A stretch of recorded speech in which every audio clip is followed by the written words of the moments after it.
नमस्कार, आपण पाहता छावा न्यूज। आज आपण अमरण उपोषण या उपोषणस्थळी पोहोचलेलो आहोत। तर काय मागण्या आहेत आपल्या? माझं नाव अमित अण्णासाहेब चव्हाण, राहणार पकूर, तालुका भूम। मी देश सेवा करत आहे, सध्या सुट्टीवर आहे। तर मला उपोषणाची वेळ आली याचं कारण असं आहे की मनोरगामध्ये रस्त्याची कामं 6 कामं आमच्या गावात मंजूर आहेत, त्याचा निधी बी आलेला आहे। त्यातले अर्धा निधी गुत्तेदारांनी या ग्रामपंचायतनी अर्धा निधी उचलला, पण त्या रस्त्याचे काम बिलकुल काहीच झालेलं नाही। तर त्या रस्त्याचे अक्षरशः 200 ते 150 माणसं एका रस्त्यावर राहतात। तर तिथे वैद्यकीय सेवा येत नाही, कुठला डॉक्टर येत नाही। जर यांनी ठेकेदारांनी रस्ता केला असता, ते ठेकेदार बी शेतकरीच आहेत, त्यांना पण त्याची जाणीव झाली नाही। तर आम्ही ह्याचं सगळं पाठपुरावा आधी पंचायत समितीला भूमला दिलता, त्याचं आंदोलन बी केलं आम्ही। त्यावेळेस 8/7/2025ला आम्ही आंदोलन केलं तिथं। त्यावेळेस आम्ही एक दिवसाचं आंदोलन झालं। त्यावेळेस समजूत काढण्यासाठी एक पंचायत समिती गठीत केली। त्या समितीची चौकशी करून आम्ही योग्य ती कारवाई करू। तुम्ही ज्यावेळेस आंदोलन केले होते त्यावेळेस समिती गठीत केली? हा, त्यावेळेस समिती गठीत त्यांनी केली। आम्हाला आश्वासन दिलं की आम्ही समिती गठीत करून चौकशी करून त्यावेळेस आम्ही योग्य ती कारवाई करू।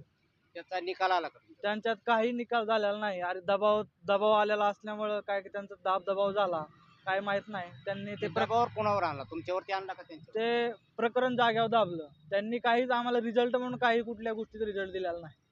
ना त्या ठेकेदाराची चौकशी झाली, ना त्या रस्त्याची काय कारवाई झाली। ती चौकशीला आले, स्वतः चौकशी लिहून त्यांच्या त्यांनाच चालायला आहे ना, हातात चपला देऊन ती स्वतः आले त्यांनी, तरी पण त्याच्यावर काही कारवाई केलेली नाही। त्याच्यामुळे आम्हाला तिथला काही निर्णय भेटलेला नाही। सगळे डॉक्युमेंट पुरावे देऊन तरी पण आम्हाला निर्णय, त्याच्यामुळे आम्हाला धाराशिवला यायची जिल्हाधिकारी कार्यालय तर आपल्या ह्याच्या पुढे यायची आम्हाला गरज पडली। तुम्ही या उपोषणस्थळी उपोषण करायच्या अगोदर जिल्हाधिकारी कार्यालयाला निवेदन दिलं का? दिलतं ना, निवेदन दिलं। 7-8 दिवसाचं आम्ही यांना टायमिंग पण दिलता, अल्टिमेट दिलतं। पण त्यांची काय भूमिका होती? काही सकट नाही, काही भूमिका झाली नाही, काही झालं नाही। डायरेक्ट आम्ही इथं उपोषणाला दुसरा दिवस आहे, अजून पण काही भूमिका नाही। एक रस्त्याचं काम चालू झाले आता सध्या जेस्ट, पण त्यात पण काही नाही। फक्त एक JCB लावलेली आहे त्यांनी, काही काम नुसतं एक देखावासाठी काम चालू केलेलं आहे। तर एकंदरीत आपण पाहिलं, गावामधील रस्ते, एका गावामध्ये भरपूर लोक राहतात, त्यांच्या जाणे येण्याची सुविधा असते आणि मनरेगामधून भरपूर कामं चालतात। आणि आपल्या धाराशिव जिल्ह्यामध्ये अशी वस्तुस्थिती झालेली आहे की एजंटगिरीसारखं अधिकाऱ्यांना पैसे द्यायचे, बिलं उचलायची, काम पूर्ण झाल्यासारखं दाखवायचं आणि याच्यामध्ये फक्त पिळवणूक होती ती सर्वसामान्य माणसाची। तर हे असे न होता यांची मागणी, आज दुसरा दिवस आहे यांचा उपोषणाचा। त्यांनी याच्या अगोदर जिल्हाधिकारी कार्यालयाला निवेदन दिलं, पण यांच्या निवेदनाला केराची टोपली दाखवली त्यांनी।